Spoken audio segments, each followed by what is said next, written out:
Bonjour à tous chers mortels, c'est Dragma, on se retrouve avec quelques petits achats que j'ai fait. En partant à Lyon pendant une petite semaine, j'en ai profité pour me faire quelques petits achats. Donc j'ai acheté principalement que des nouveautés. Là en gros je pense que de toute façon, pour les mois à venir, tant que je serai pas un petit peu stable financièrement, enfin ça va, là j'ai pas à me plaindre, hein, clairement je suis pas à me plaindre.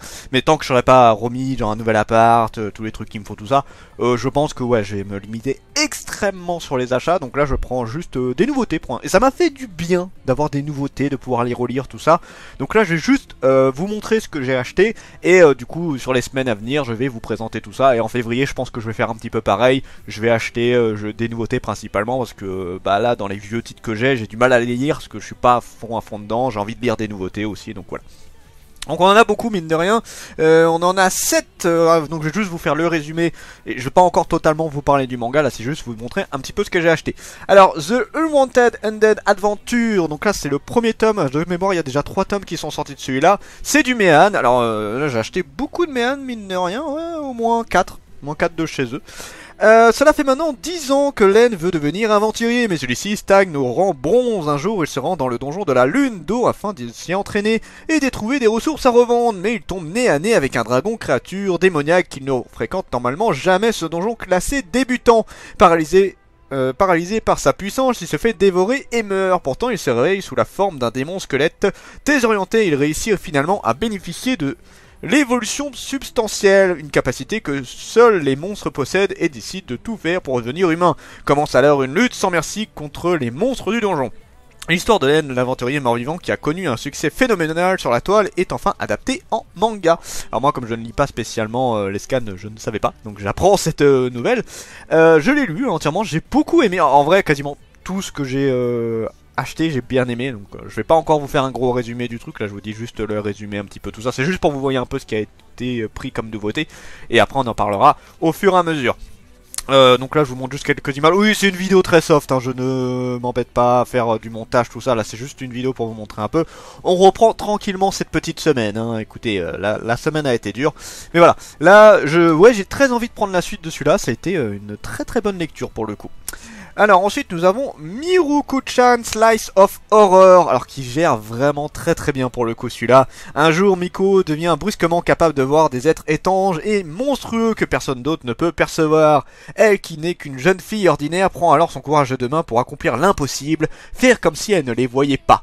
Entre horreur et comédie, découvrez le quotidien terrifiant et pourtant si attachant de Miko dans ce premier volume. Alors je fais une petite réflexion, offre de lancement à 6,99, le tome 2 il est à 7,99. L'offre de lancement elle est un peu naze, hein. Je suis désolé de dire ça au Toto, mais elle est un peu naze votre offre de lancement.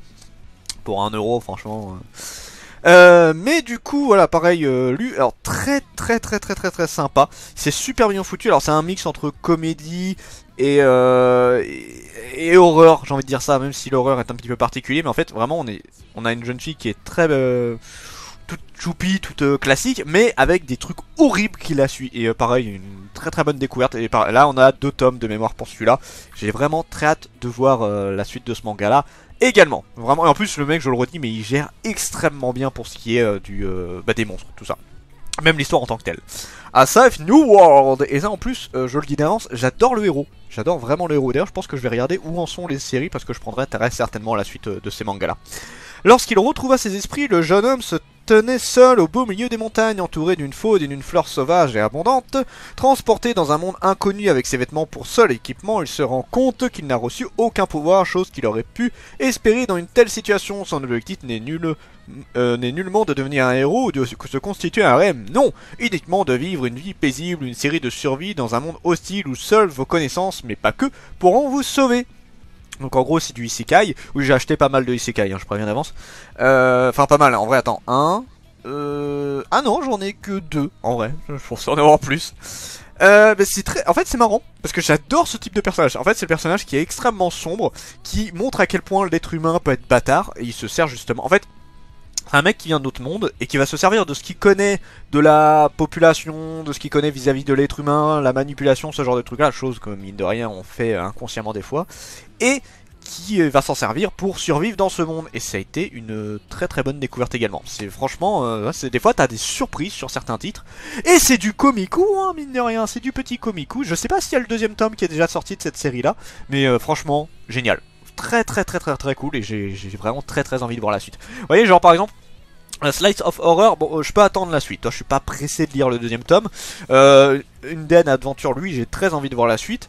A Safe New World, j'ai très envie de voir la suite actuellement. The Alexis Empire Chronique, alors lui en plus il est mouse costaud, c'est ultra épais. Attends, je vous prends l'autre tome pour que vous voyez une différence. Slice of Horror fait à peine la moitié du tome, et vous voyez le manga 7,50, lui 6,99, mais normalement c'est 7,99 quasiment. Là t'en as plus pour ton argent, et en plus c'est long à lire, hein, mine de rien, c'est très long à lire. Du coup, alors que le monde est plongé dans une période de trouble, Léonat perd sa patrie suite à une trahison couverte d'infamie et amputé du surnom de prince vampire. Il sombre dans la tristesse et la déchéance, mais son histoire ne fait que commencer. Illustres généraux, femmes de talent, sages et prodiges se rassemblent autour d'un jeune homme qui a juré de se relever. Voici venu le temps d'exercer la vengeance et de mener une virulente riposte pour éliminer le mal qui gangrène l'Empire. Plongé au cœur d'un grand récit de guerre épique ponctué de bravoure, d'exploits et de stratégie militaire dans un univers d'heroic fantasy. Et franchement, pareil, t'en as pour ton argent, hein. L'histoire est extrêmement complète, il se passe beaucoup de choses et c'est très bien foutu. J'ai beaucoup aimé cette série-là. Par contre, je le préviens d'avance, c'est une série qui est extrêmement trash et dur, je vais dire ça comme ça, parce que ça hésite pas à te montrer du viol, ça hésite pas à te montrer du meurtre, ça hésite pas à te montrer du carnage. Disons que là ça te montre vraiment l'horreur de la guerre médiévale, ce genre de truc là, et c'est très bien foutu. Heroic Fantasy, pour l'instant on n'a pas trop de fantasy je trouve, hein. C'est plus c'est du combat Moyen-Âge pour l'instant. Après on aura certainement de la magie, des trucs du genre, et pour le moment ouais on n'a pas vu de magie actuellement. C'est une très bonne série. Toi, là, je crois que le deuxième tome est sorti pour celui-là. Lui, je serais tenté de prendre le deuxième tome actuellement. D'ailleurs, je vais vous mettre de côté voilà, les séries que j'ai envie de prendre absolument la suite. Et ceux où je suis un peu en attente. Using Cinderella, Midori, pharmacienne hospitalière. Bien qu'il joue un rôle secondaire, il constitue le dernier rempart qui protège notre quotidien. Nous suivons le quotidien de Midori Aoi, pharmacienne hospitalière qui se bat chaque jour pour que les patients puissent mener une vie normale. Mais pour cela, elle doit parfois se confronter aux médecins, voire aux patients eux-mêmes. En gros, en fait, on a plusieurs branches. On a le médecin, les infirmières et les pharmaciens. Le problème, c'est que le médecin, c'est un petit peu ce qui est considéré comme le haut de gamme. Vous voyez, les chirurgiens, tout ça, voilà, c'est vraiment l'élite de ce qu'on considère dans la médecine. Et les pharmaciennes et infirmières, malheureusement, on les considère beaucoup moins, alors que pourtant, ils font autant de taf, et voire beaucoup plus pour la plupart.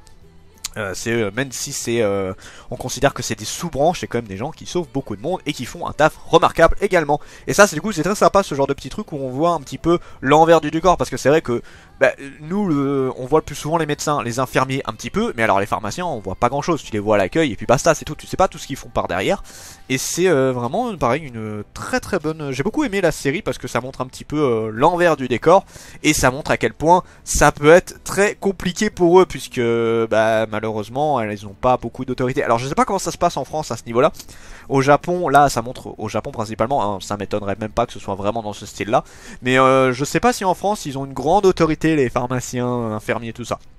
C'est une œuvre qui est vraiment très cool et franchement qui a le mérite d'être découvert. Franchement, je vous la conseille très fortement.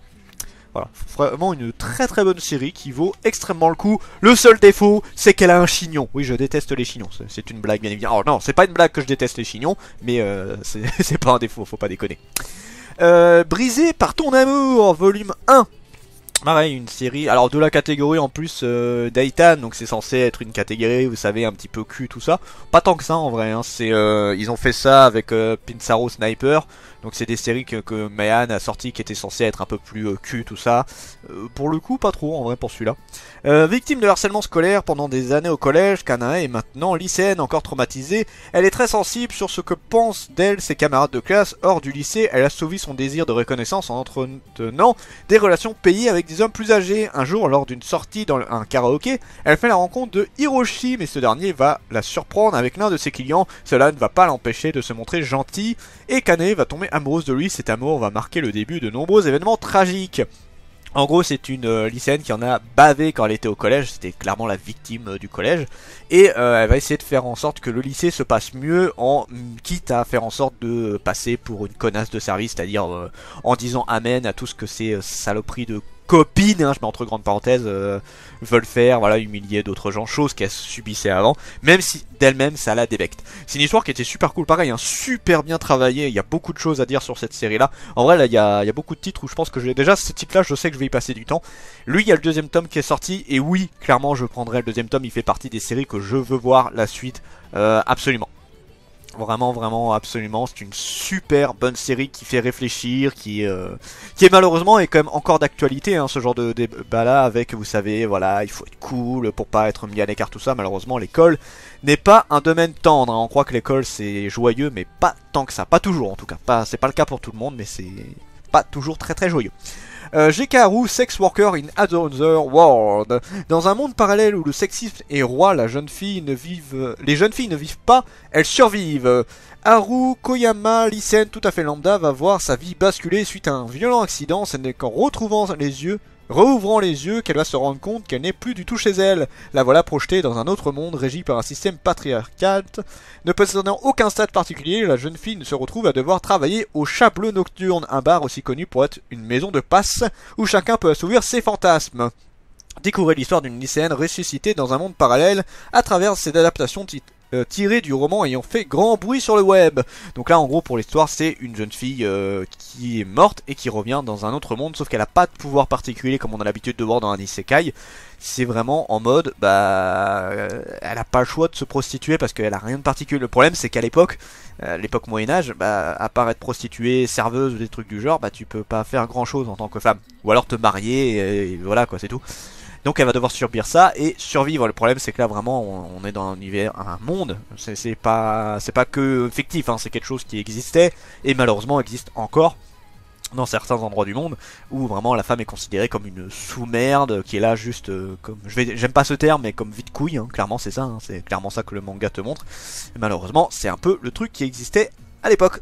Donc voilà, un manga qui est quand même super bien foutu. Encore une fois, j'ai vraiment bien aimé. Alors par contre, c'est extrêmement sexe et ça va extrêmement loin. Mais c'est une super bonne œuvre. Vraiment très très bien travaillé. Et encore une fois, j'ai beaucoup de choses à dire sur cette série-là. Excusez-moi. Voilà, une très bonne œuvre que je vous conseille. Clairement, là, si je devais, là, dans la série Daitan de Mehan, c'est clairement celui-là et Brisé par ton amour que je mettrais en priorité. Donc là, je vous mets juste lesquels j'ai envie de lire en priorité, la suite et ceux que je peux attendre. Donc The Alexis, Empire Chronique, Cinderella et Slice of Horror, c'est les trois que je peux attendre. Clairement, je vais pas prendre la suite tout de suite. J'ai envie de lire la suite, hein. J'ai envie de lire la suite de ces trois titres-là, mais pas tout de suite. Par contre, J.K. Haru, Brisé par ton amour, SF New World et The Unwanted Undead Adventure, c'est des 4 titres que eux, vraiment, j'ai envie de voir la suite, mais de fou. Je veux vraiment voir la suite de ces mangas-là.